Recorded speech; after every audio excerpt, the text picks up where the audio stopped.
Supreme Court affirms elections of Samuel Otom and Amadou Pintere as governors of Benue and Adamawa states.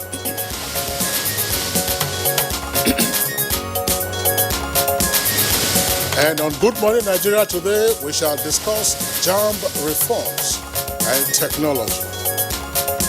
The country is developing to a digital age. We won't stay in an analog age where we write exams with paper.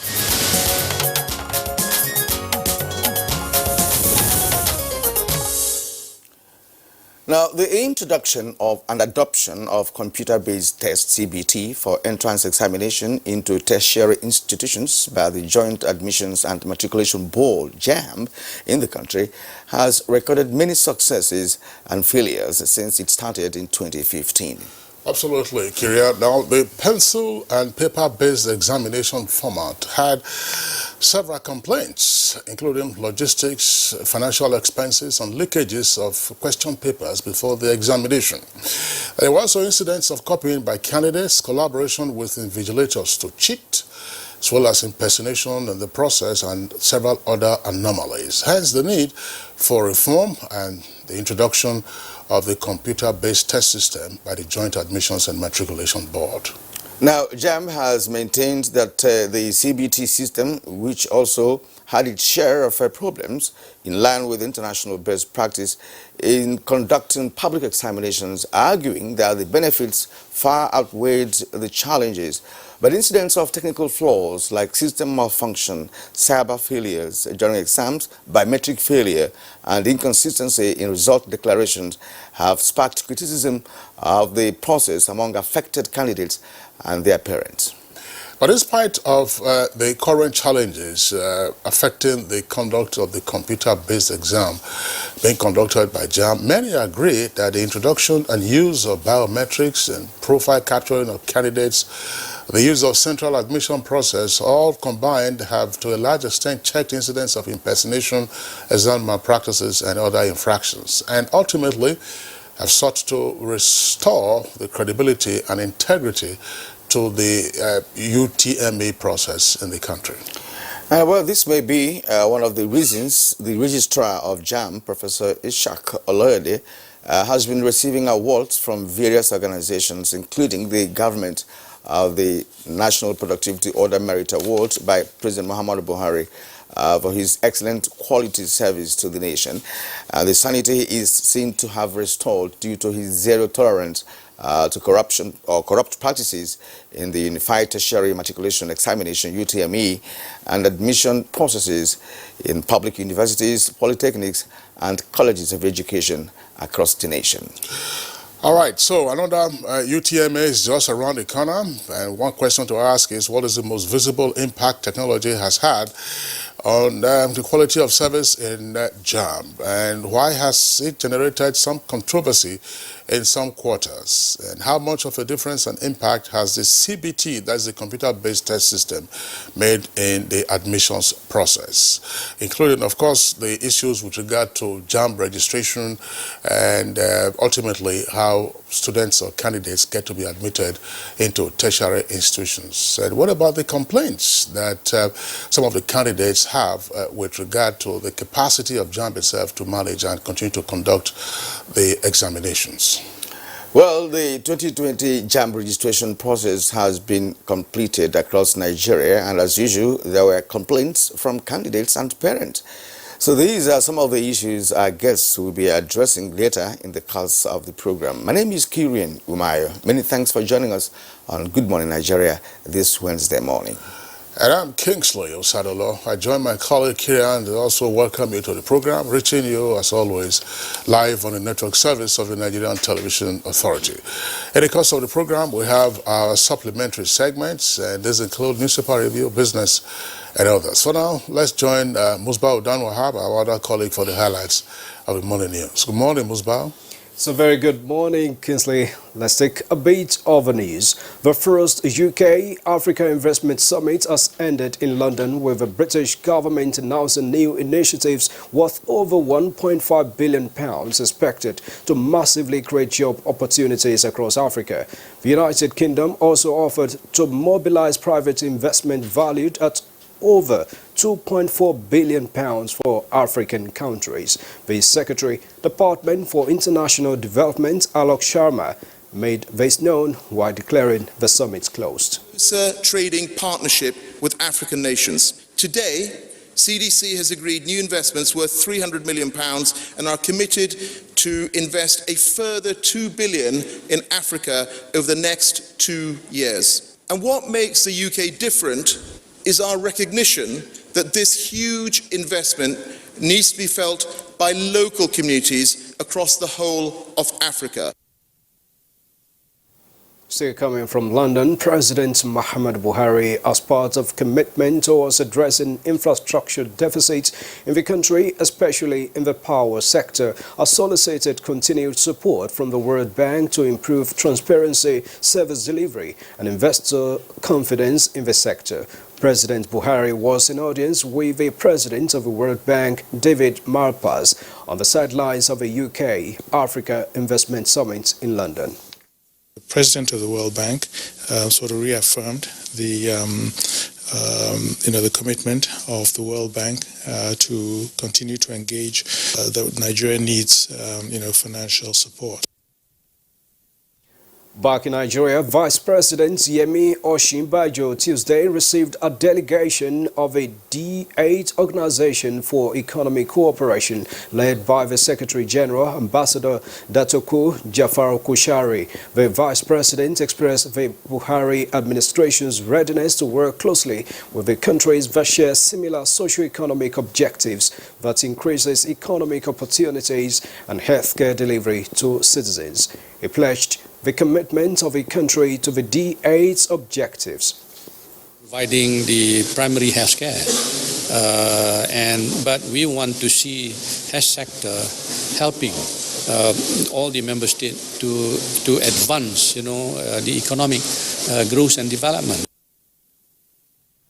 From the judiciary, the Supreme Court has affirmed the elections of Samuel Otom and Hamadu Fintiri as governors of Benue and Adamawa states, respectively. The 7-man panel of justices, led by Justice Bode Rhodes Vivo, dismissed the 2 appeals for lacking in merit.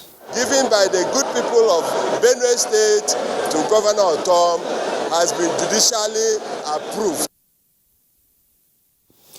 And from the INEC headquarters, Abuja, comes a report that all is now set for the conduct of 28 court-ordered by-elections in 12 states this Saturday. New resident electoral commissioners have also been sworn in. There will be election in Cross River State in 2 constituencies. So, Dr. Johnson, your work is clearly cut out right from the beginning. On education, the Joint Admission and Matriculation Board, JAMB, has withdrawn licenses from 11 centers for charging candidates exorbitant amounts in the ongoing 2020 Unified Tertiary Matriculation Examinations (UTME) registration. Registrar of the board, Professor Isaac Oloyede, said this in Abuja at an interactive session with stakeholders. And 500 naira for the book, nothing more, nothing less. And where they register, they will pay 700. We have some violators that we have caught. Code of Conduct Bureau, CCB, is reaffirming its commitment to ending corrupt practices among the nation's public servants to reduce its negative effect on the socio-economic development of the country. This was part of the submissions from the board chairman, Code of Conduct Bureau, Professor Issa Mohammed, while meeting with the Controller General, Nigeria Customs Service in Abuja. Corrupt practices embedded in the conduct of public officers. We therefore wish to make a plea or call on the Nigerian Customs Service that they should show a sort of exemplary conduct in terms of asset declaration. That's a bit of the news this morning. Join us for more subsequently in the course of the day. After the break, we're taking a look at the highs and lows in the conduct of UTME across Nigeria. That's You're watching Good Morning Nigeria. Now time to go business. Stakeholders advocate a paradigm shift in tackling issues of unemployment in the country to include a change in basic schools curriculum. Chimobi Watanaji is our guide.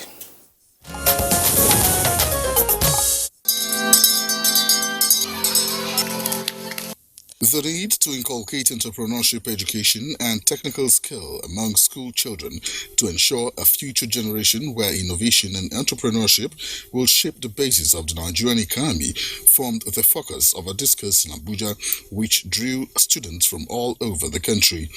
Solving the challenges of funding for businesses, knowledge sharing, and leveraging the opportunities of information technology were highlighted as panacea for achieving desired results.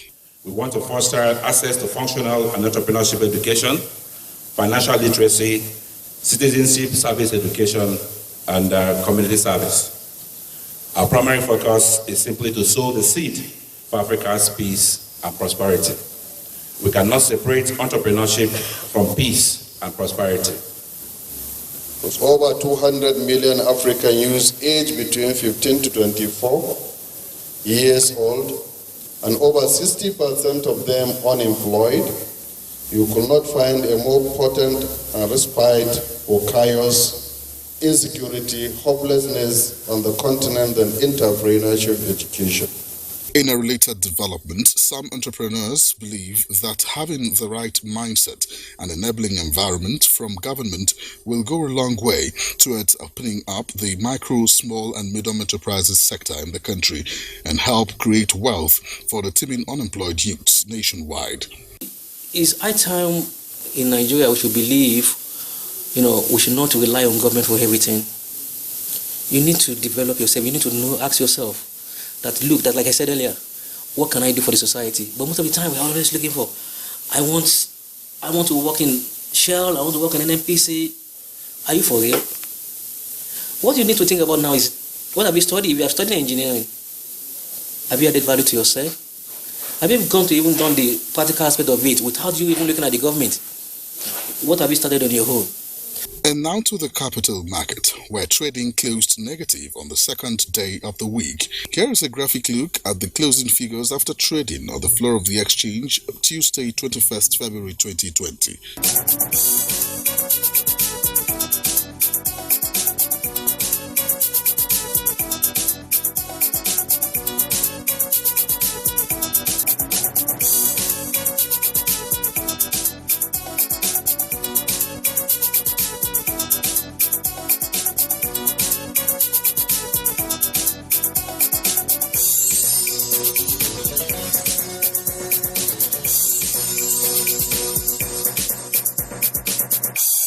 In Abuja, I'm Chimobi Watanaji.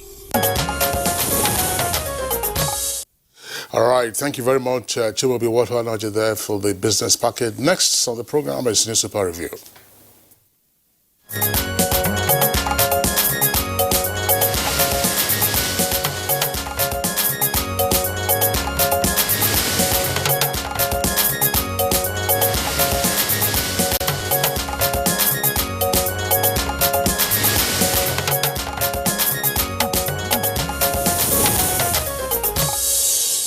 Well, our newspaper reviewer, Bayo Altebi, is already here with us. Bayo, good morning and welcome. Thank you, Kiran. Good morning. Good morning, Kinsley. Good morning, Nigeria. All right. Let me start with the Daily Trust newspaper. Daily Trust newspaper from top to bottom. Lassa fever kills 16 in Ondo State, 2 in Kano. It's on page 3.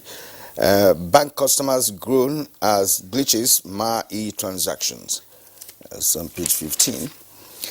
Now the lead story, federal government, Southwest governors, mall political solution to Amoteku. I hope I got that correctly. That's with a rider, rallies in Lagos, Ekiti, Oyo, and others. Now, that story can be read in full details on page 5. Now the bottom of the newspaper, 9 Imo lawmakers defect to APC. It's on page 52. I still don't know the identity of our attackers, Tawari ruler says. It's on page 6. Now, Buhari, terrorists will pay heavy price for killing Khan chairman. That's all for Daily Trust. Okay, we'll take a look at the New Telegraph newspaper. New Telegraph newspaper, above the nameplate, e-payment. Banks, customers transfer 105.2 trillion naira as e-bills hit over 600 billion naira, and Nigerians spending 3.2 trillion naira using POS in 2019. Global Fund, Nigeria gets $140 million to tackle TB. That's page 4. And then below the name flag, Imo, that's Imo State, Deputy Speaker resigns. 9 PDP, AA, and ABGA lawmakers defect to APC. That's page 32. And on page 5, EFCC out to scandalize me with forfeiture of my property. That's attributed to former Senate President Saraki. Suspects, why we killed Lagos billionaire and collected 900 million naira property. That's page 9. Amotekun, thousands march in solidarity across Southwest. Now the latest story comes with a kicker: insecurity. Nigeria at the crossroads. That's according to former head of state, military head of state, General Abdul Salami. With 4 riders, Boko Haram rejects 50 million naira ransom, beheads Khan chair. Official, insurgents demanded 2 million euros before killing cleric. Khan passes vote of no confidence in security chiefs.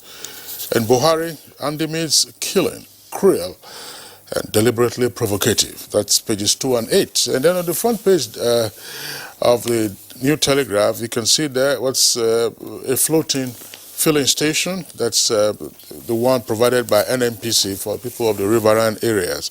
It was commissioned at Opuruma in Bayelsa yesterday. That's a floating filling station there. And last, right at the foot of the front page, 2 stories. Supreme Court to APC, you have no case against Otom and Fintiri. Apex Court upholds Benue and Adamawa governors' elections. Tiny air pollution particles may trigger heart attacks. Page 7. Bayo. Well, President Muhammad Buhari had joined many Nigerians in condemning the killing of the Christian Association of Nigeria chairman of Michika, who was abducted early in January. He was murdered by the terrorist group. President Muhammad Buhari says the murder is inhuman. Reverend Lawan Andim was shown on a video where his captors on January 5 were demanding ransom. He had appealed to Governor Amadou Fintiri as well as his colleague clergymen to do all they can to secure his release. The criminals, terrorists, had demanded, some say, £2 million, others say 3 million euro, an equivalent of about 946 million. It was said that 50 million was what was offered, but they not only refused it, they felt infuriated and decapitated Reverend Lawan Andim. It's been a gruesome thing for the Northeast, particularly the Christians there, and many of them, including the chairman of the Christian Association of Nigeria, Adamawa State, have been very hard in condemning the action that has taken place. Meanwhile, the President Muhammadu Buhari, who is visiting, who is at the United Kingdom and Africa Investment Summit, has appealed to Prime Minister Boris Johnson to speed up extradition of Nigerian fugitives who are taking refuge in the United Kingdom. Femi Adesina, the spokesperson for the president in the statement, said the president says the corruption war was slow but painstakingly steady. He sought the cooperation of the National Crime Agency of United Kingdom, particularly as regard fugitives who are taking refuge in the United Kingdom. He also used the opportunity to stress the need for support for the recharging of Lake Chad, as well as the progress made by Nigerian government on girl-child education. Prime Minister Boris Johnson identified President Muhammadu Buhari as a respected regional leader and therefore somebody that the West had a lot of encouragement in. He lauded the jobs being created in agriculture and also social economic benefits that is accruing therefrom. he promised that he will do all he can to support the war against corruption through the National Crime Agency. He also pledged support for the recharging of the Lake Chad Basin as a means of enhancing security and also the economy of that basin. Meanwhile, the Economic and Financial Crime Commission Chairman, Acting Chairman Ibrahim Magu, has said that about 18 high-profile fugitives who have allegedly looted Nigeria will soon be repatriated. The acting chairman made this revelation while visiting Ilorin, and he says we shall repatriate all looters hiding anywhere in the world. He sought the cooperation of the media, and he also provided a clarification and saying that the opening of a zonal office in Ilorin was not a purpose of witch hunting anybody. Rather, Kwara State, being part of Nigeria, deserves to have a zonal office. Yeah. There's one story actually that may not be on the front page of the newspaper, but I thought technically read something like that. Why we beheaded. Why we killed Lagos billionaire? Lagos billionaire, yes. Millionaire. Yes, it's trending on the social media for some days now. They lured the man into a hotel room, pretending to have the money to purchase whatever piece of land they were talking about, and they killed him in the process. And of course, they kept his body and they put it in a bag. And luck really ran out of them, when the police who are carrying out investigation on that, caught one of the culprits, and of course implicated the rest of them. There are about 4 of them that did that. Well, so what is this? And again, they made the first contact with the man via telephone. So that tells you how social media is now being used for the purposes of crime. It's no longer Yahoo. It has germinated into something else. Well, there are variants of it, but most of the time people need to be very careful. When you are not familiar with another individual on the end of the social media, either through whatever means, and they get in contact with you to either do a deal or ask you about your account details. It is very rampant now, and if you fall prey of that, you will become a victim and you will only have regret. One has to be circumspect, because the advantage of social media is its pervasiveness. However, it also has its gross danger, and people with criminal mind exploit its usage to actually harm other people. Well, the details of the story, I mean, for those who have not accessed it, say, on the social media, Kirian, can be found on page 9 of the New Telegraph newspaper. Just apart from the ills of social media, this actually relates to property transaction and the care and caution that everyone should exercise, when engaging in property transaction. Now, we are right here in the Abuja headquarters studios of the NTA. The property in question was here in Abuja, according to the report, at Katakbe Extension. A certain gentleman is being referred to as a medical doctor, 42 years of age, said he came to Abuja, saw the property, and discussed with the guard, and the guard then gave him the name of the owner, who eventually was the victim, Chief Ignatius Odunukwe. I mean, it's said to be in charge of fireman generator, billionaire, according to the report, or if you say, a multi-millionaire. And they said, okay, we'll sell the property. Now they are arranged to meet at a hotel. Apparently, the hotel was nominated by the potential buyer, who is a medical doctor. And so the vendor, that's the owner of the property who was going to sell the property, took his original documents to the venue of the meeting, which was a hotel. He had, the potential buyer, had taken out a room in the hotel.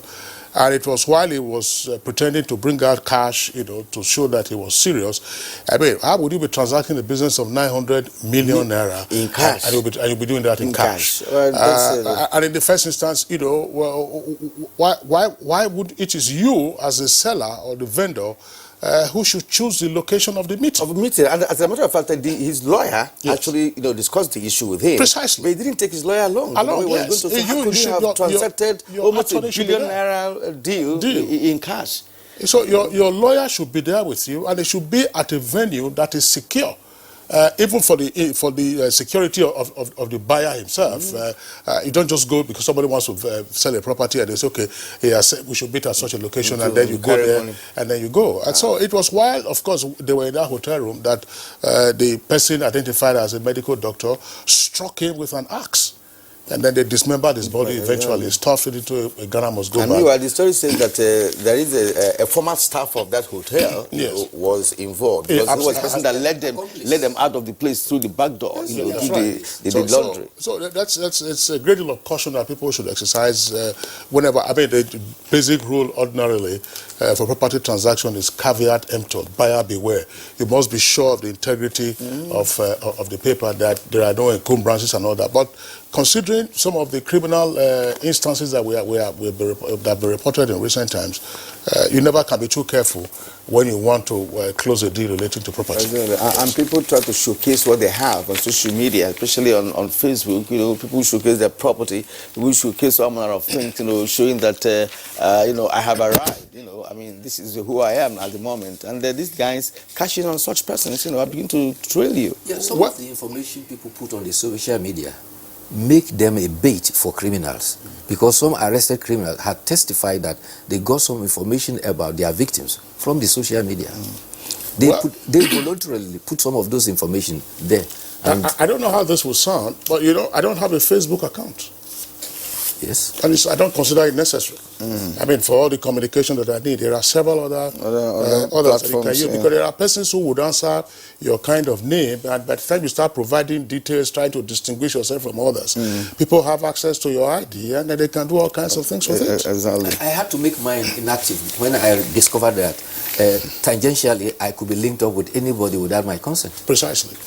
Okay, now the lead story on Daily Trust about federal government Southwest Governor small political solution to Amoteku. This Amoteku issue has lingered for now. Yes, it is said that the Office of the Vice President has summoned the governors of the 6 Southwest states to a meeting. The meeting was initially scheduled for Tuesday, but it has been pushed now to Thursday. Hopefully, they want to find a political solution. This all came after they launched the Operation Amoteku on January 9th. And 5 days later, a press advisor to the Attorney General of the Federation issued a statement to say that Amoteku is an illegal thing because the Nigerian Constitution recognizes the police and the Nigerian Army as the only instruments of defense for the nation. However, there's been hue and cry there. In fact, there have been demonstrations in Lagos, Ekiti, and some southern states. And there are a protestation and placards insisting that Amoteku has come to stay. Parallels have been cited about Hisbah. Hisbah is established by law in Kano State and some other states. A parallel has also been drawn with civilian JTF, which is supporting the military in fighting insurgency in Borno, Adamawa, and Yobe. But the fact of the matter is that we are caught in our own political contradictions. You have northern governors holding meeting, southwest governors holding meeting, southeast governors, south-south governors. But in our constitution, we don't have regions. What we have, the federation states, are states, the federal, and probably the local government. But we have willingly and wittingly recognized 6 geopolitical zones, and some people fall back to the old order of the First Republic and gradually are reviving the sense of regionalism. And constitutionally, even the National Assembly is conceding to it. We already have Niger Delta Development Commission. We have Northeast Development Commission. Of recent, at the Senate, there was a proposal for Southwest Development Commission. Very soon, the Southeast Development Commission, which was also raised in the Senate, will also gain momentum. So we are going in circles about this, and unless we sort ourselves out, we'll be caught in the contradictions that are there. All right, Bayo and Kira, before we take the editorial, just to reference this again, Imo State Deputy Speaker resigns, 9 PDP AA ABGA lawmakers defect to APC. Apparently nothing strange with this, because it's the story of the state houses of assembly in the Fourth Republic. We have seen this since 1999. This has happened now, and the simple question to just ask yourself is, why won't state lawmakers continue to be in the pockets of the state executives, namely the governor? And then tomorrow you will say we don't have 3 arms of government at the state level. Obviously, things like this. What is the rationale for this defection? It's obvious because that the new dispensation that there's a governor that is All Progressive Congress and the tide of influence is shifting. However, sadly, it's coming from lawmakers who should know that having been elected on the platform of one political party, if you are cross-carpeting and leaving, going to another political party, you ought to resign your position and go and contest afresh. Ideally, that is what. There's even no point discussing this because, like Kingsley pointed out, it's been there since 1999. Parties are formed not based on ideologies. People belong to parties because they have the tickets, to run for one office or the other. It's an established fact. So we don't really need to discuss it because apparently more people are going to join APC in Imo State. All right, Bayo, we just mentioned the editorial from the Punch newspaper at page 22. Federal Road Safety Call, act fast on siren and convoy abuse. As the saying goes, res ipsa loquitur, it speaks for itself. So siren and convoy abuse is one terror that we have on our roads. Bye, we'll see you tomorrow. Thank you very much. All right, it's Good Morning Nigeria, still on the network service of the Nigerian Television Authority. And thank you for staying with us. And now to set the tune for our conversation this morning, which is on JAMB reforms and technology. Let's hear from Aisha Ubali. In Nigeria, the Joint Admission and Matriculation Board, JAMB, is the government agency empowered to conduct matriculation examination for entry into all universities, polytechnics, and colleges of education. JAMB is also saddled with the responsibility of appointing examiners, moderators, invigilators, members of the subject panels and committees, as well as other persons connected in one way or the other with matriculation and its related matters. It also places suitably qualified candidates in tertiary institutions after having taken into account the vacancies available in each tertiary institution, the guidelines approved for each tertiary institution by its proprietors or other competent authorities, and the preferences expressed or otherwise indicated by the candidate for certain tertiary institutions and courses. Despite the successes recorded by JAMB over the years, the examination exercise has not been without some challenges, and to address this, the board went ahead to reposition and reform the body by introducing computer-based examination centers. Although it was a welcome development, observers say it was like plunging into a fresh set of problems while trying to swim away from some others. It's not everybody that is computer literate. And even the computer literates are complaining of the setting of the exams writing. In the sense that if you notice that in the screen there's a place where you click on submit completely. So if at all someone is not aware of him going to the next subject after finishing the first one, and by mistake he happens to click on submit, what actually have they done to recover that kind of problem? And the person still have time. Is not that he did it intentionally, he did it out of fear or phobia of exams. So to me, they've not really taken any drastic measures to resolve that issue. Development in the country, at least the country is developing to a digital age. We won't stay in an analog age where we write exams with paper. So far they are not working on the special center aspect. Are you getting me? Like, people are still working on special center. Where are they getting the results from? Because out of 100% people writing JAM, 70% will pass from the special center. Why so people who follow the normal procedure will never get their results? So why? Some students, they will make arrangement with some people to sit for them. That is, they will sit for them for examination, JAM. But because of this JAM, the system that JAM adopts in the CBT system, you can see if you want to write JAM, you must see your picture. Even the supervisor, they will see your picture. But in the paper and pencil, nothing like your picture. Sometimes they will bring arbor, so that they will not even make use of it. But in the computer-based test, you see your picture. The parent that supervise you, they will see your picture. If you are not the one that is writing the exam, they will see you immediately. They will identify you. So to me, the computer-based test is the best system for students to write exam. With the ICT-based examination, students could sit in a serene and comfortable room, but this must come with a price, as candidates must be computer literate. But then, the issues of malfunctioning of computer systems, slow internet network, and even power supply have succeeded in mind this new exercise. However, the issue of malpractice has reduced drastically with this new exercise. Again, still looking at how to check the credibility of candidates, the body introduced the National Identification Number (NIN) for registration, which was recently cancelled. Now, have these reforms really helped address the recurring issues in JAMB examination exercises in the country? What necessitated the National Identification Number (NIN) registration and later cancellation? Guest on Good Morning Nigeria this morning will answer to these and more. Many thanks, Aisha Obali, for that background. We have with us here in the Abuja studios Professor Ishak Oloyede, who is the Registrar of the Joint Admissions and Matriculation Board, JAMB. Prof, pleasure to have you again on Good Morning. Thank you very much. Also here with us in the studios, a regular face on Good Morning Nigeria now, Professor Mohammed Menoma, former Vice Chancellor of Nasarawa State University. Prof, pleasure to have you again on Good Morning. Thank you very much. Good morning.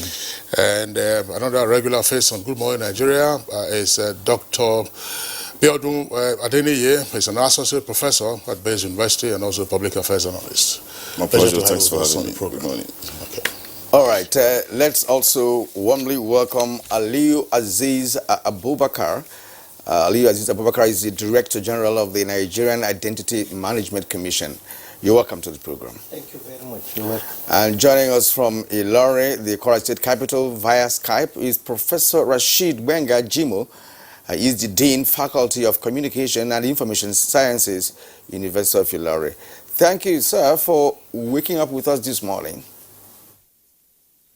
Good morning. All right, that's some very clear audio there from Lauren. As you said, he woke up with us this morning, as indeed others. Let's begin with the Registrar of JAMB, Professor Oloyede. I mean, our principal focus is on the reforms in JAMB and the application of technology, particularly for the candidates and indeed the end recipients of your candidates. We are having another round of registration now, and another exam is just around the corner. What is it with regard to the use of tech about which we have had some complaints?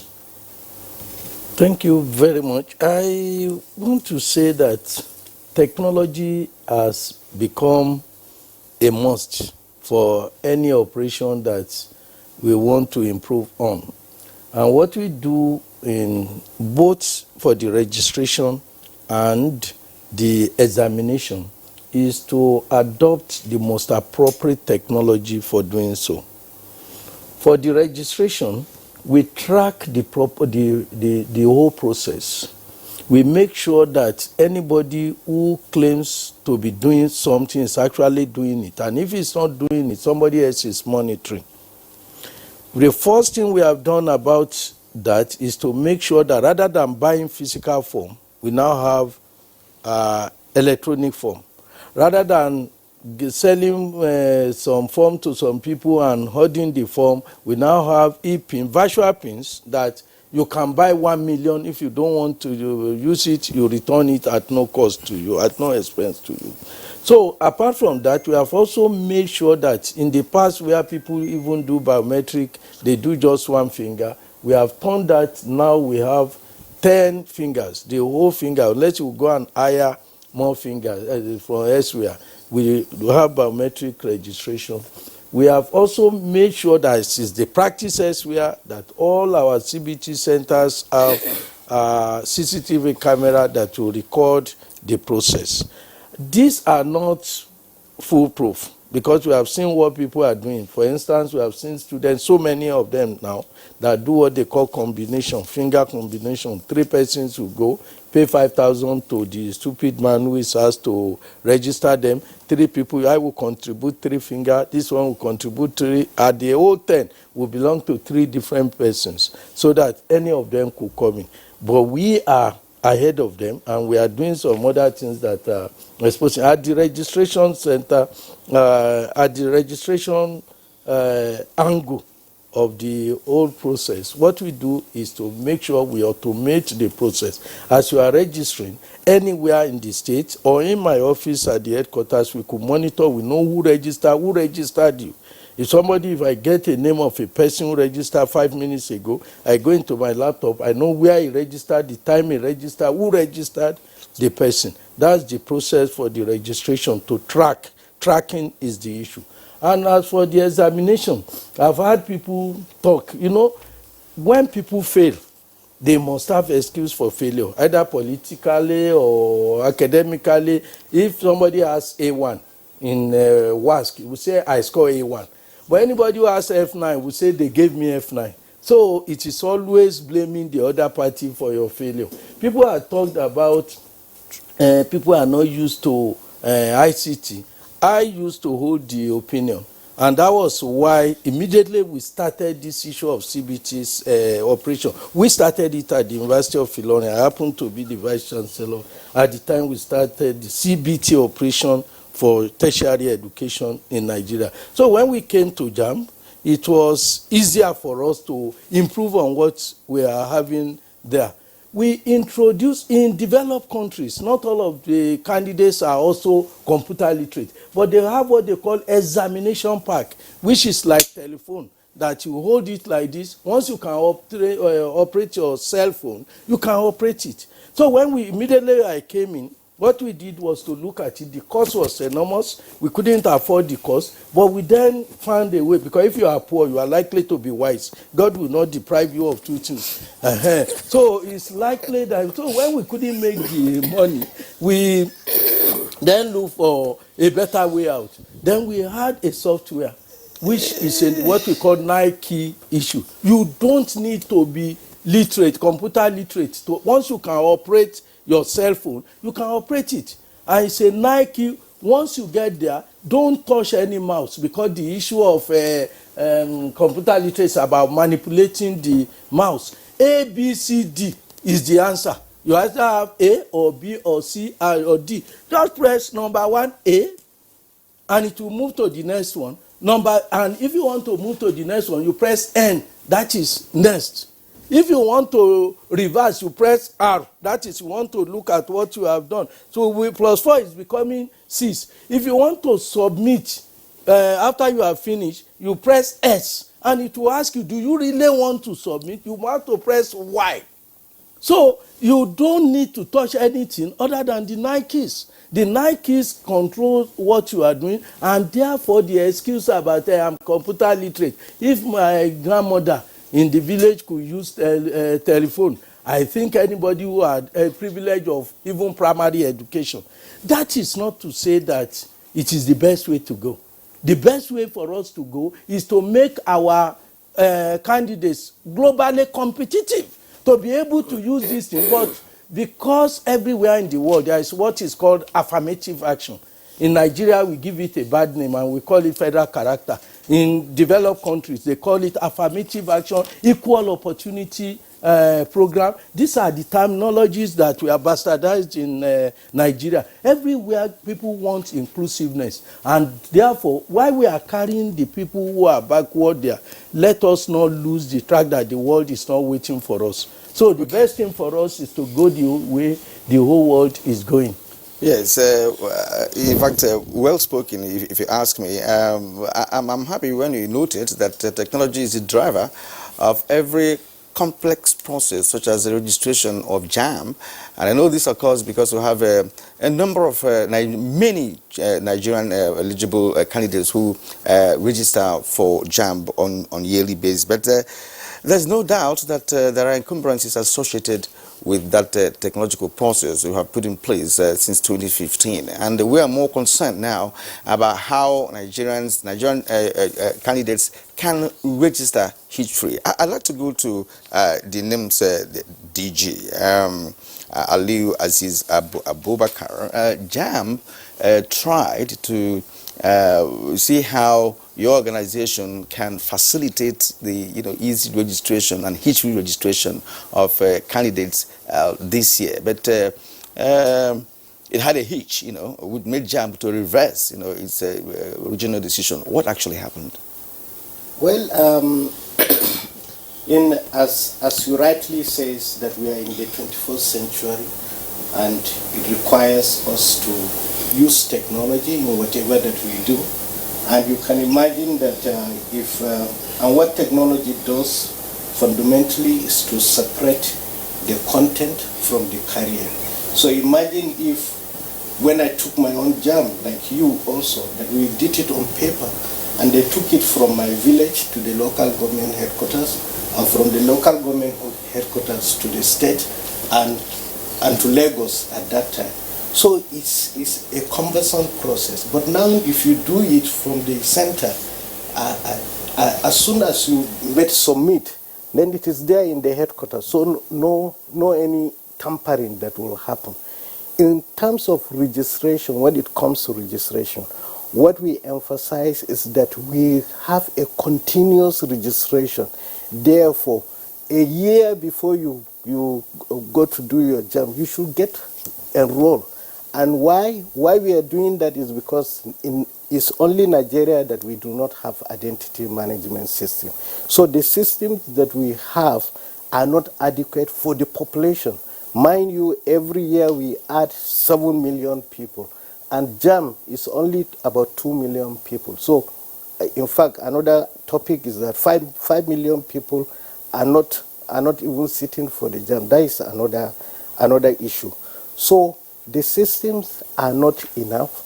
Mind you, that in 2003, when we did the national identity registration, for 18 years and above, we deployed 62,000 systems.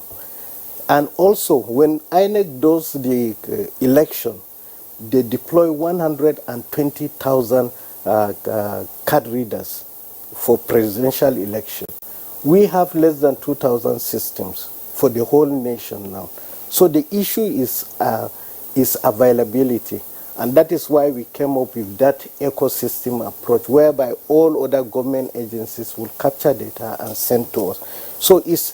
So allowing, having a continuous registration, because if we were to do a system similar to the previous one, we will go to government to ask for 60,000, money to buy 60,000 equipment, and also money to have 60,000 ad hoc staff to carry out this job. But that is not the system we have. We have now a continuous system that at any day you can go and enroll. Therefore, we advise early last year, January, that it is mandatory to enroll, come out and enroll. JAM also around March says that for the next registration, for JAM, come out and enroll. And in September also, they make that. But people did not come out until the last minute. And that is our own culture of doing things. Therefore, when people come out too much, the systems are not enough. But we have a system that is running at any time T, is scaling. That is the issue that we have. Okay, let's get this clear, Engineer Ali Aziz, with regard to the continuous registration by NIMSI. What JAM announced was that prospective candidates for the 2020 UTME should have or must have the NIN. Yes. That is the National Identification Number. And then suddenly there were reports of glitches all around the country, plus typically again racketeering of the NIN number. So what exactly, before JAM then said, okay, you no longer will require your NIN to sit for the exam. So how does what you are saying now fit into JAM's own operations? Is it continuous registration that JAM will take notice of, or continuous registration for ultimate possession of a national ID card? Well, as I mentioned, that NIN is compulsory for many government services. And the idea is that if someone is going to sit for JAM next year, he should come out and enroll and get his NIN right now, not to wait until the exam time. And also, Prof says that for the next one, he'll start even the registration from September, so that if you don't register September, you should come out October and so on. And the idea of the ecosystem that next time we should use the CBT centers themselves to be part of, to be licensed by NIMSI so that they can carry out the registration there and send to NIMSI's back end to generate that NIM. So the system is working perfectly well. There's no issue with the technology, but as you said, there's issue with people. Wherever that a lot of people gather at the same time, then there is issue of extortion that will come in. But as I said, if we have many centers, then the issue of extortion will just disappear. Just like if you remember that when we have only NITEL providing telephone for us, there's a lot of extortion for difficulty to get the line. But when GSM comes and it is open to other people to provide that, then it becomes easier to get your telephone without any form of extortion. So the issue, the main problem we have is that of availability. We have a system that is working. Even in diaspora, people enroll and get their NIN, and the standard is like you get your NIN in 7 days, but usually within one hour, 2 hours, you can get your NIN, and the system is working perfectly well.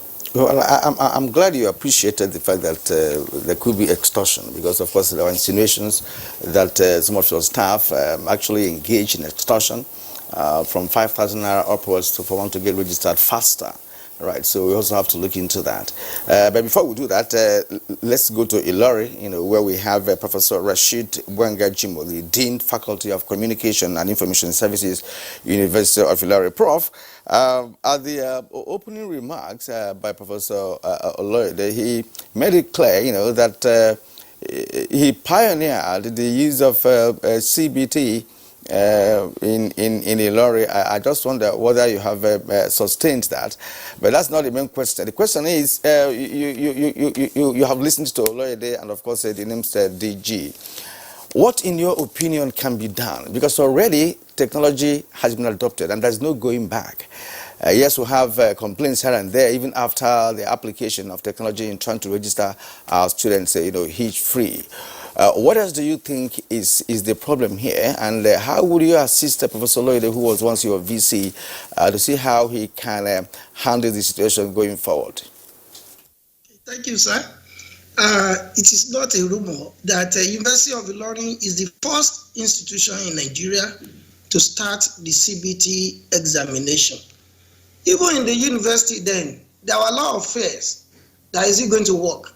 But you see, Professor Oloyede is a kind of person that believes in whatever he wants to do and has reasons, because I must tell you, even JAM, the way it operates now, the wisdom by the registrar is that even the failure of JAM is not the failure of the registrar now, because all professors of computer science in Nigeria are stakeholders in JAM at present.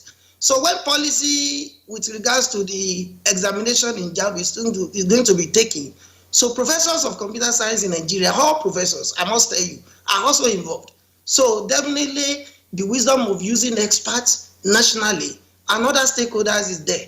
The use of ICT in education is sacrosanct, and I think it's not negotiable, because the 21st century skills and knowledge can only be delivered through integration of ICT. And that is required skill that can guarantee the expected long life learning. So dropping ICT for assessment is not an option. And I think JAMB has made provision, as to the best of my knowledge, on the perceived ease of use of examinees. Because apart from clicking, there is you can use arrows, because you can use even next until the last operation you want to perform as a candidate. So the usage of the platform as it is, I think, is not a problem. You don't even need to be computer literate, as we have said. You only need to be literate, at least to be able to read and write.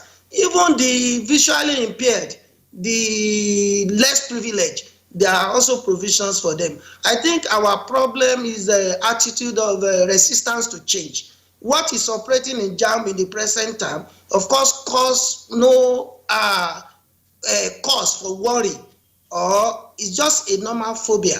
And I think we should, beyond JAMB, integration of ICT in the educational sector should be embraced, because we cannot afford to be crawling when the whole world is moving at a very fast pace. Like I've rightly said, it is the only means that can guarantee the 21st century skills and knowledge, even beyond the assessment. Even when they enter the university, how to use ICT in learning is very, very important and must be embraced by all stakeholders. I think with what JAMB has in place now, there is no problem for candidates. You only need to be able to read and write, because there are provisions for people who are not even computer literate, and that is the take. And also the ICT hubs by NIDA in the geopolitical zones of the country should also be an avenue to create even technological development across the country, at least for people coming from the villages that needs, and that should not be at the point of writing JAMB. It should be before SS3, so that even those people from the rural area can have 1 or 2 training on the use of ICT. But with ICT literacy or not, the present examination application for JAMB, I think anybody who is literate, who can read and write, can write JAMB exams successfully. Thank you. Professor Rashid Jimoh, thanks a lot for your comments and also your appreciation of the JAMB registrar, who, as we indicated, won the National Productivity Merit Award last year for the reforms, of course, that he has introduced in JAMB. But I'm just getting a bit concerned. Maybe it's a manner of speaking. We keep saying that any person who can read and write can write JAMB.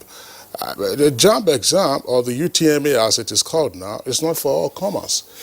Beyond the ability to read and write, it must be knowledge of the subject matter on which you are being tested. Which now leads me to the next question, to Professor Menoma, former Vice Chancellor of Nasarawa State University. JAMB reforms, application of technology, and the exam itself, everything is intended to deliver to the university, polytechnics, and colleges of education candidates who are worthy of admission. What is the experience of universities now? Are you getting through this crucible, through these processes, the right kind of candidates? Because sometime in the past, it was said that, look, you could get candidates who scored very high marks in JAMB, over 300 and something, over 400. And then by the second year, they are struggling to retain their academic standing. What is the situation? Thank you very much. You see, that's the beauty of the reforms in JAMB currently. First, the whole idea of UTME is a selection examination. And as much as possible, they are trying to make it as objective as possible, that it is only those, whatever you are putting in, that is what you are getting. So, you know, before now, there were arguments as to whether or not those that score high in JAMB are really getting the results from their own efforts. But now there is a lot of discipline in the system that it is almost impossible for anybody to get a result that is not his. So, and that is the beauty of the thing. Though it is too early to start, because what we have done in the past was to say that we have seen candidates with high JAMB scores. And at the end of the day, it does not reflect in their their results when leaving the university. Now there are new reforms for the past maybe 4 years. The candidates are now coming into the university. They have not graduated. We don't have that projections to see the number of candidates and see what is actually what they are doing in their classrooms. Though the environments might have a little influence on what you do as a student of a university. But I believe those that really come in with their results are high ranking. With this present system that has a lot of discipline that is inside the system, you'll find that we are more comfortable. In fact, you notice that many universities are now not even thinking of writing another examination after the JAMB examination because of the confidence that is built in the system today. You find a situation where candidates are tested, and you do not have any other way to get results that is not actually what you are putting in, because the outcome is really a product of what you are putting in, and that brings in what you are talking about. The university administrators have a lot of confidence in the system today because of not only the discipline of the process, but also the discipline of the staff. You'll find out that what is happening in JAMB today is that if there is any infraction, the punishment is almost automatic. You find out that there is no waiting period that something happened and nobody is hearing about it. It is almost automatic that the moment there is an infraction, people are put to test. And also, you also realize that the process itself is proof that the technology that we are using today makes it very easy. The whole hue and cry about whether or not people should, it is about learning. If you know you are going to write an examination and the process of the examination has these instruments that you are going to use, it is for you to go and learn that from the very beginning. There is no reason why somebody that is going to SS1, for instance, should not begin to learn how to write the final examination and how to write JAMB. So nobody, most Nigerians learn English language. There is nobody that his father and mother is an English person. So you find out that you learn this English language because it is what you are going to use to write the examination. So if it is computer-based examination, you should also learn as part of the learning process to make sure that you are able to use the instrument for purposes of writing the examination. So there is no issue as to if that is what you require, you should just learn it and use it. And I think that covers all the issues. To me, I will tell you that the current reforms in JAMB is going to give us the kind of accuracy we require, and is going to give us the kind of outcomes that is going to place people at their appropriate place. Yes, my takeaway from what you just said is that our parents are not English people, but we learn English because we know we have to use it to write examinations. Right, and again, we also use it to a point where people would argue that for me to be very proficient in English language, which is not my language, should not be a determining factor for a particular course one is going to study. But maybe that's a topic for another day. Kirian, sorry to interject. I mean, I'm sure you have seen the reports with regard to some Nigerian words and expressions which have not been incorporated into the Oxford English Dictionary. Some of those words include K-leg, Okada, Mama Put, Okada. You know, these are Nigerian expressions. You know, just say yes. You know, K-leg, Okada. You know, and so on and so forth. These words are. I hope others will enter. Including Wahala, for instance. Right. Yeah, no, it's okay. So, Dr. Biodu, I'm coming to you. You have listened to other guests, and I'd like you to put all I've said into perspective with respect to the introduction of technology in JAMB registration and JAMB exams. And of course, before you start, I'd like to point to the fact that JAMB is not necessarily a written examination from what I'm meant to know, because it's A, B, C, D kind of questioning, and you point the one that you think is the answer. So it may not really determine the performance of a student when he goes into school, when he has to write thesis, when he has to really even do courses that are not related to what he's studying, and all that. We have to take that into account. Okay. Thanks a lot. I think the first thing that actually strikes me is that it's okay to be celebratory about what JAMB is doing, or about the gradual introduction of technology into our processes and procedures. But I'm afraid to also say that we're like 30 to 40 years late. You know, but again, it's not all right to continue in error. It's okay that at any point in time in the course of the evolution of a nation, when you realize a deficiency and you move to remedy it, it's appropriate.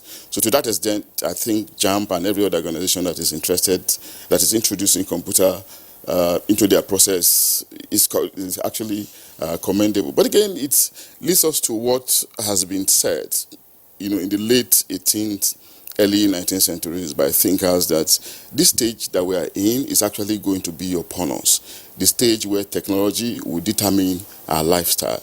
And we're in a stage where there's actually nothing that we want to do that we cannot create technology around it, So it's a reality, and I do not expect us to do anything less than we are doing, especially in a world of data science, a world of the Internet of Things, a world of augmented reality, and of artificial intelligence.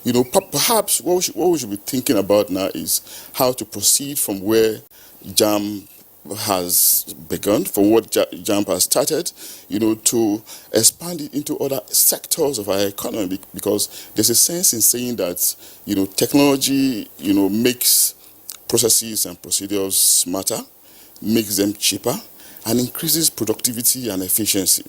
Now we're talking about smartphones, but I see us in the nearest future talking about using smart clothes, even smart food, and perhaps smart husbands and smart wives, because the way we are moving is very frenetic, and the quicker we keep pace with it, the better. Like somebody said that, others are flying and we cannot afford to crawl. But again, let's not forget the problem of infrastructure. What about power, electricity? What about awareness? Perhaps the charge we're going to give our JAMP and other organizations actually is to be concerned about the creation of awareness. Let's not take it for granted that literacy level in this country is salutary. There are still deficiencies in this sector, and perhaps we need a lot more conscientization, promotion of the innovation, so that people, perhaps those in the hinterlands or other sections, might not be left unattended to at the level of information. And what about the funds for these things? We are debt-ridden, as it were, and of course we know that no amount of money can be enough, but some of these agencies can do with a lot more funds so that they can be much more creative than they are. Like I said, JAMP deserves commendation, but again, it shouldn't be dancing or celebration time just yet, because they still have a lot more work to do at the level of ensuring that exposure to this innovation, it's not marred by the absence or the lack of energy, the lack of power. It may not be in their hands, but of course there are ways in which they can determine it by trying to move people to centers, where they have availability of power, And what about the awareness that I mentioned as well? It's also very key, and it's not an area that any agency, that is innovative should undermine. Okay, Dr. Adeniyi, thank you very much. Back again to the JAMP registrar. I mean, we were just discussing a while ago some Nigerian expressions that have now found their way into formal English by way of dictionary. We hope that when you are setting your questions and you say that, the man said he will see him next tomorrow, that one is not wrong, it's now correct. It's no longer the day after tomorrow, because it can be found in the Oxford English Dictionary. The same way, eat money. It is Nigerian expression, as your people, some of them, they say snake, eat money. So maybe later we'll get to know which of the snakes, whether it was a python or a cobra that ate the money. Amongst the points that have been raised, and latterly by Dr. Adeniyi, has to do with infrastructure to drive the application of the technology. But that would lead me to ask you the question whether JAMP is operating in a silo. I mean, you're not a tech firm in the first instance. There is NITDA, which is the government agency. How much collaboration is there with relevant agencies? Happily, NIMSI is here. How much collaboration is there so that whatever observable shortfalls there are now can be overcome, and then you ratchet up the benefits of the use of tech? Thank you very much. I believe, I may be wrong, but I believe that most of our problems in Nigeria are related to lack of synergy among government agencies. There are things that we go to purchase that are available and lying fallow idle in other places. There are resources. For example, when I got to JAMP and I discovered that there are certain equipment that we were not using. They were no longer relevant to us. And the advice I had was, let's sell them. And okay, something you bought maybe for 1 million, somebody is saying you are selling it for 20,000, 30,000. It didn't make sense to me. So, okay, can't we get agencies who are still at this stage? And we say, what do we do? Yes, it's government thing. How do you pass it? It's simply that you invite them. And we invited agencies of government. Once you are owned by the government, whether federal, state, or local government, come, these are these equipment. And surprisingly, almost everything was picked and found to be, because a divorced wife is a new wife to another person. Somebody you are, yes. So the new husband will say, this is a new wife. And surprisingly, many people just felt that, look, this is very, very good, and they pick. The point I'm trying to make with this is that it is possible to get so many things that we keep on complaining about without, if we have appropriate synergy, we don't need to spend. JAMB is a duty. This year, we have brought in 4 government agencies. And I've told our private providers, we are not replacing you. But government cannot have these facilities and we continue to behave as those facilities were the exclusive property of those individuals. We have brought in Galaxy Backbone, NIMSI, Computer Registration Council of CPN, that is Computer Registration, Professional Registration Council of Nigeria, which is an agency of the Ministry of Education. We brought them in, and the result had been enormous. Again, when somebody was talking to me yesterday, you conducted examination for Nigerian Customs Service, and with that you collected money from them. Why can't you do it free for them? They do not know that we are leveraging on other people's facilities. Of the 700 CBT centers that we are going to use, we have less than 20 that are owned by JAMB. Those owned by federal government may be about 100.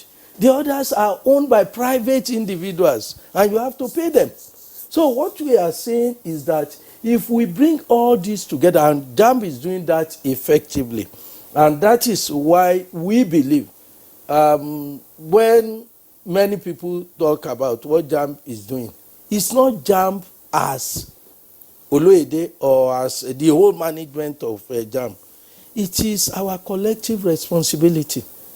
Some of the things that we used to do, universities and polytechnics and colleges of education are doing that now. We have virtually appointed a vice chancellor or a provost or a rector to be in charge of the examination in each of the states. He appoints, he dismisses the proctors.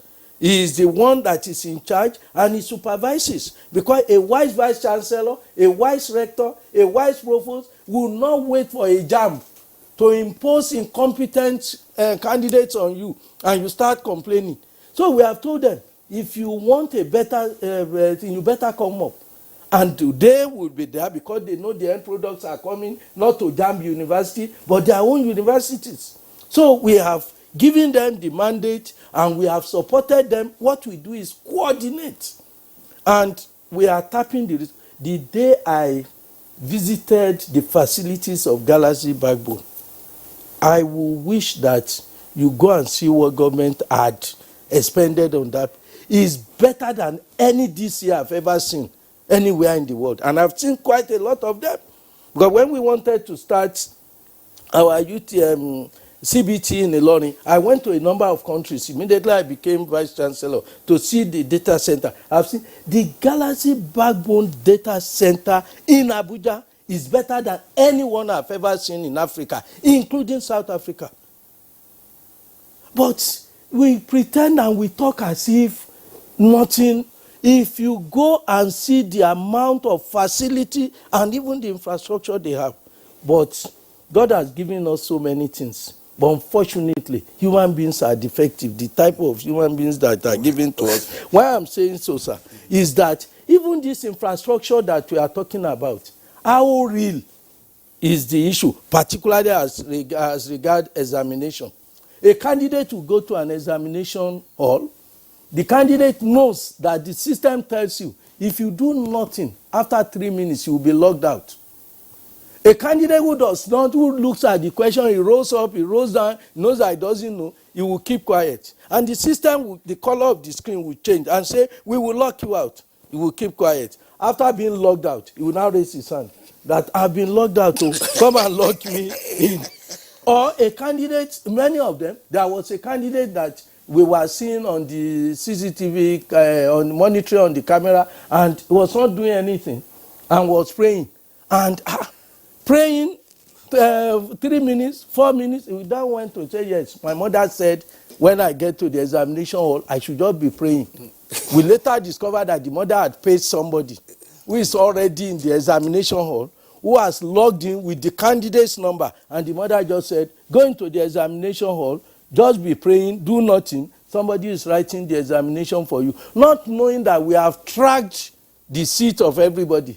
That by the time you say, they lock you out, there are some of them, we don't even listen to them. When they say we lock them out, because the system tells us what happened, we just say, okay, go and sit down. We will never attend to him because we know the cause. But if the father or the mother, most of them who are also part of the connivance will come and say, well, my child was locked out, this thing will happen. We have infrastructural problem, but they are not in terms of CBT. We are, every year, we keep on monitoring. This year, we have engaged CPN for the accreditation. We have engaged computer experts all over the country. We have appointed chief technical officers. Any center that is not approved by them cannot be approved by JAMB. Professor Oloyede, I'm not cutting you short, but you have made your point, clear. But I want you to speak to this. You talked about infrastructure. I agree with you 100%. That Nigeria has infrastructure, some of which are not put into use. When I talk about Nigerian communication satellite, people will call me Mr. Satellite. It is there. We are not even utilizing up to 35% of the capacity of the satellite. This is equivalent to whatever satellite that has to do with communication globally. Yes. Right, and giving a transponder to JAM to do its exam is a possibility. Oh, of course. Now, what I want to ask you actually has to do with the issue of this fingerprint. Last year, about 24,000 students or more had issues with thumbprint challenges, right? And you reschedule the exams in Abuja. There are people who came from different parts of the country who have never been to Abuja before, who never had any relations in Abuja, as the case may be. So it put us on further expenses for the parents. Now, 10 fingers, is it not cumbersome? Because there's no one person, and there are no two persons that should have one fingerprint, even if you're identical twins. Yes. So why extend to 10? Is it not compounding your problem? Yes, thank you very much. Let me say it's not new. Anywhere in the world, go to American Embassy, go to anywhere, you will see that they are taking 10. They must have reasons for taking 10. And I have reasons, some of which there will be no time to say. 10 is this global practice to take because of so many other factors. If you use this one alone, it's only this one alone that can open. But we have taken 10. If this does not work, this will work, the other one will work, all the 10 fingers. If you now try all the 10 and they are not working, it means somebody has followed you from your village. That's another English. So, what I know. Home trouble. So, that is the issue. But what we are saying is that all these things that we are putting in place, they cannot function effectively without quality human beings. If we continue to undercut the system, we will have serious problem. There are many parents. A lady was crying, and what was her problem? She said, I applied for English, but JAMB gave me law. The law establishing JAMB will not allow us to offer a candidate a course other than the course that she has agreed to. So you can't change it. The girl said no. And we went into it. It took us 2 weeks. We now discovered that it is the mother who wanted the girl to read law at all costs, collected the password from the lady, and went without the knowledge of and changed the course to law. And when law is offered, it's get. That's why we have introduced a new one now. Anything any candidate wants to do, it's not enough to give your number. Your thumbprint must be there. So as problems are coming up, we are finding solutions to them. We have discovered that most of the examination malpractices are organized by the parents. And there is a gang in the country today. It's a center of examination malpractice, those things they call tutorial teachers. Anywhere you go in the country now, see on a street, you will see 4 or 5 of them. Most of them do hardly have school cert, and they are proprietors of tutorial classes. And they are not being regulated as expected by the state ministries of education. And they become the center of examination malpractice. Because they will tell people, they will even advertise that in my own, those who attended my tutorial class last year, they scored 300, they scored 400, and they manufacture all sorts of things to dupe the candidates. I think we are not operating in isolation.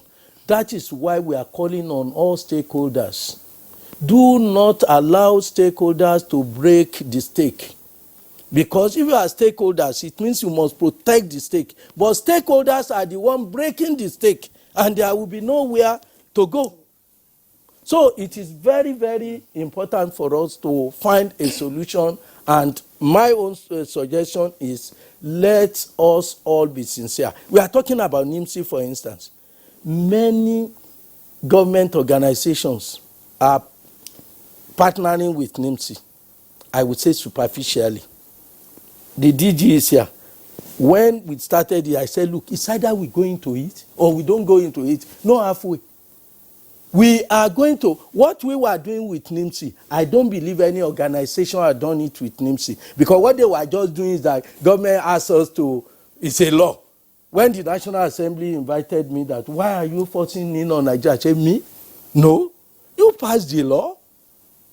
And you criminalize me. NIMSI Act, Section 29, says I will be liable for conviction if I do not comply after I have been notified by NIMSI, and I have been notified. So if you repeal the law today, good.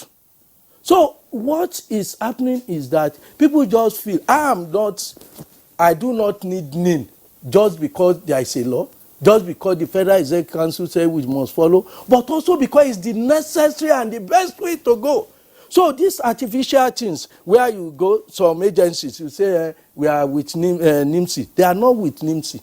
They are just doing what government asked them to do superficially. But when we came into it, we said, no, the intention of the government must be carried out. And that is why the difficulty came up. Because those things that were either to put under the table became evident. And that is why we have to go back and plan properly, not just doing it superficially because government asks us to do it. All right, Professor Oloyede and the other gentlemen with us here in the Abuja studios, as well as via Skype from Ilorin. We're taking a short break now. When we return, we'll take some tweets and then... All right, welcome back. And I said, good morning, Nigeria, live on the network service of the Nigerian Television Authority. Kira, just before we take our tweets and while the Skype connection to Ilorin is still stable, let's pop this to Professor Rashid Jimo, who is still with us via Skype. Professor Jimo, I asked the question earlier of Professor Menoma with regard to whether the recipients of the candidates who've been through the JAM process on account of the reforms that JAM is undertaking and the application of technology, whether universities are getting satisfied with the quality of those candidates. Professor Menoma was saying, fine, I mean, we probably would need to wait until those persons begin to graduate, but while they are still in school, it's fairly obvious, first year, second year, third year, to know whether they are of proper academic standing and whether they can match their scores in JAM with their GPA at the end of the second or third year. Thank you so much, sir. We had experience even here when we started the CBT with some students, to the extent that some candidate will be touching the mouse on the screen, not knowing that it's by clicking. I think by introducing CBT in JAM, that has enlightened the candidate to have some level of awareness with regards to the use of the technology. and that also equally should be able to impact on their performance with regards to ability to integrate the usage of ICT in their learning processes, where we need fact to be able to establish that. But I think so far so good. I think that has assisted the students in usage of ICT for learning where after gained admission. But majorly, I think the major problem challenges, JAMB, major expenses for JAMB is on security. And that is why I'm one of the very few Nigerians that felt sad when the issue of the usage of NIM was reversed because of the challenges on ground. Because apart from the JAMB examination, no nation will have it successful with regards to the integration of ICT without a proper national identity management system. Because as an expert in security, integrity is very, very important. So the moment you can find out who does what at a particular point in time, then you don't care. The laws are there, the laws are well stated.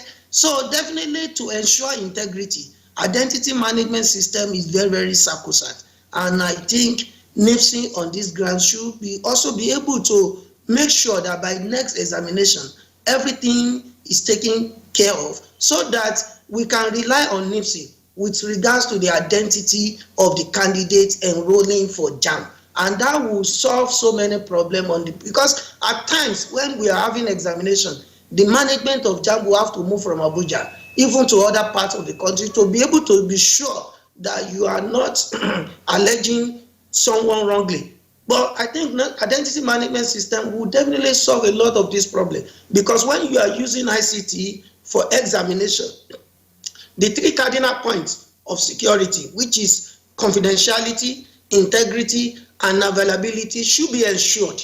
And I think with identity management system in place, that will be a lot of investment is going into that area from JAMB. I think as a stakeholder, I know. And also, even technological development. Of course, we should think of the rural areas because we cannot abandon any part of this country with regards to the integration of ICT. And that's why I said there's a particular agency also responsible for that. And I think the ICT hubs that is springing up across the country by NITDA, it is meant to solve this main challenge so that people at the grassroots can be well trained on the nitty-gritties of using ICT. Of course, it's a training that requires just like a day or two because just user. When you are talking of ICT user, it's different from an expert and it doesn't require a lengthy training in terms of days, in terms of effort and all that. And I think it's what we can achieve as a nation. So that even not to talk of the exam, a farmer in this country from his farm should be able to sell his product with the use of ICT, and that is what is obtainable all over the world. So we cannot overemphasize the need for even ICT development across Nigeria, irrespective of whether it's a city. We don't have that problem in the major cities, but I think in the rural areas, we also need to find a way of getting the awareness and the training of ICT, particularly to the younger ones in the secondary school.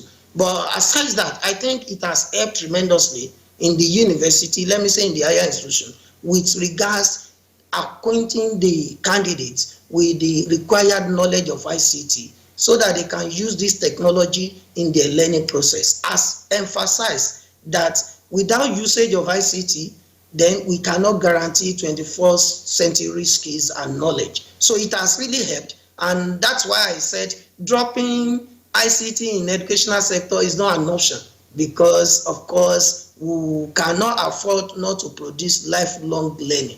If you see Well, we appreciate your comment, Professor Rashid Bwenga Jimo. We have to allow other guests to also make their final comments as we're about to round off this edition of the program. Now, back to Abuja.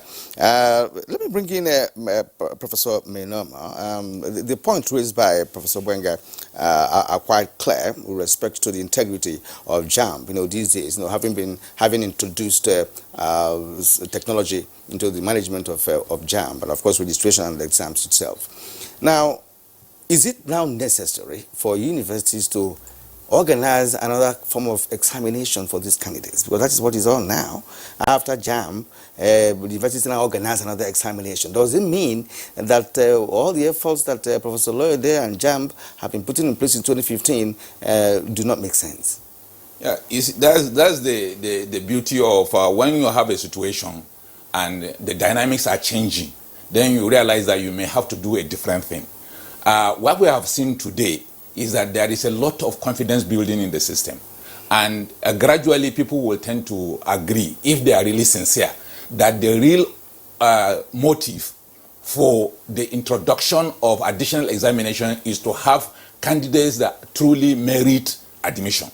But if the reason is different, like for instance revenue generation, then you may find out that they will have reasons to continue doing additional examinations. And or if also the reason is to ensure that staff get extra income, they will have reason to continue to do examination.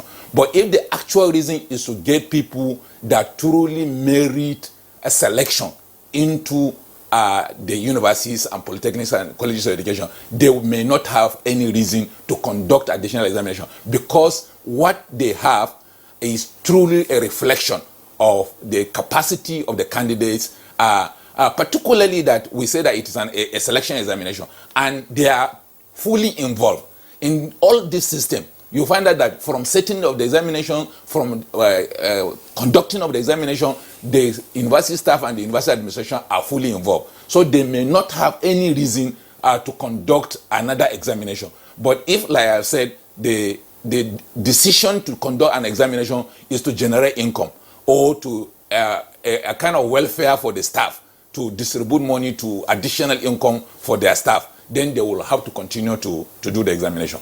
But if the actual motive is just to get then they don't have any reason to go for another examination. But they're doing it, and it's allowed by JAMB. Well, I'm just asking, is JAMB no longer qualified? Is not qualified to give us, candidates in schools? So let me, if I may come in here. Very quickly. Yes, very quickly. Yeah. I just want to say that tertiary education, university education, there are norms all over the world. We cannot invent unless there is necessary. We cannot reinvent the wheel. There is nowhere in the world, I say it, there is nowhere in the world where the Senate or the academic board of an institution is not giving the last say in the issue of admission. Just as you had rightly said, we are now having confidence in the system, but we cannot force it on them. If you force it on the university, the effect that you will have is that you cannot hold the universities accountable for their products.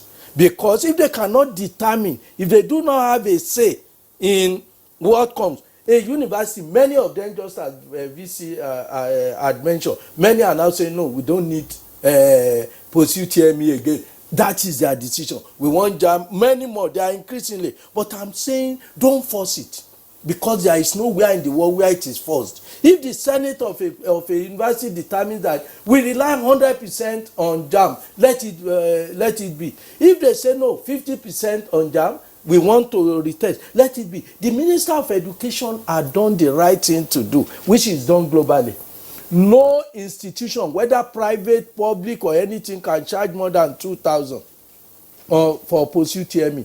And that is being enforced. About 15 universities have been caught violating, and the minister was very firm on them. Return the money. They returned the money, and where they said they could not find the candidate, said pay it to a non-religious non-government organization like charity home and so on. Go and deposit and get the receipt for us. So the issue of making money from it, government had blocked it because to conduct the post-UTME, they will spend almost 2,000 naira. Government had done the exercise and they saw the 2,000. If you want to do, you can't charge more than 2,000. And that's also curbing institutions, like he said, to say, what's the purpose of doing it? And they are dropping it. So we are saying that let Nigerian, don't let us force it. I have to appeal to the National Assembly the other time that, look, don't force it, because if you force it, people will laugh at us as a nation. You know what, Professor Oloyede, I was going to go to NIMSI. I will still come to him. I would like you to take this question very briefly, because it's often been a sore point. That's, we have the former principal of King's College who comes here, Sylvester Onoja from Kogi, who discusses education very passionately. And one of the points he raised, and he never ceases to dwell on that, is why, please let me apologize for this, why is there the apparent consignment of the dregs of UTME candidates to colleges of education? That the cutoff mark for colleges of education shows that these are not your best and brightest, and you need your best and brightest as teachers. Thank you very much. Very quickly, if you can. I agree with you totally, but we are not being realistic. There is the law of demand and supply. You have 200,000 spaces for education in tertiary institution, 200,000. All those who applied are not up to 100,000. All those who apply totally for education, they are not up to 100,000. So even if you make the cutoff 100, you still have over 100 vacant spaces. You are now telling me that of those of them who you are forgetting one thing. Just as Prof has said, JAMB is conducting a ranking examination. It is not UTME that qualified them for admission. It is 5O level. If somebody crosses our border to Ghana, they will not ask him for UTME. If his father has money and he goes to London, somebody who scores 120 here, and you want me to kill, if his father is a rich man and he crosses to UK, he will come back 3 years later because he has 5 credits, and he will come back and he will be a senior to those people who have 200 here. So what we are saying is that don't let us mix issues up. It is not UTME that determines it's a ranking exam, assuming everybody is already qualified. What do we do to rank them? That's why UTME is a ranking examination. And we are saying that we have spaces for education. And if you want me to make the cutoff of education, medicine for instance, we say the cutoff will be 280 because the demand is more than the supply. Prof, I don't think you got my question right. Yes. It is not to faculties of education in universities. Yes. It is cut off to colleges of education. I'm talking of college university where it's even higher. And in colleges of education, I can tell you, the candidates we have, they are not up to the 10% of available spaces. And government are establishing more colleges of education. Where they will get the candidates, I don't know. You know what, Prof? Yes. I think at some point we'll have to invite you and Chief yes, Sylvester I'm taking Onoja, it with so you. that will be a subject matter for another day. NIMSI, Engineer Ali Aziz, let's come to you again. Identity management is crucial to all of this. Earlier, the JAMB registrar was talking about what he referred to is that combination finger or combination registration. Kirian will bring 3 fingers, registrar will bring 3 fingers, I will bring 3 fingers. You might not know that. So, how is NIMSI keying into this to overcome the issue of identity theft or identity swap, which can continue to undermine the integrity of the process? Well, first of all, the process, we use the 442 fingerprint scanners. So you put your 4 fingers at the same time that will be captured, and then the other 4, and then the 2. Therefore, and then the system at the back end, we have invested to make sure that what Prof says, confidentiality and also the availability is there. The system is there and working perfectly. We are also certified ISO 27001 in terms of security. So we don't have issues of security.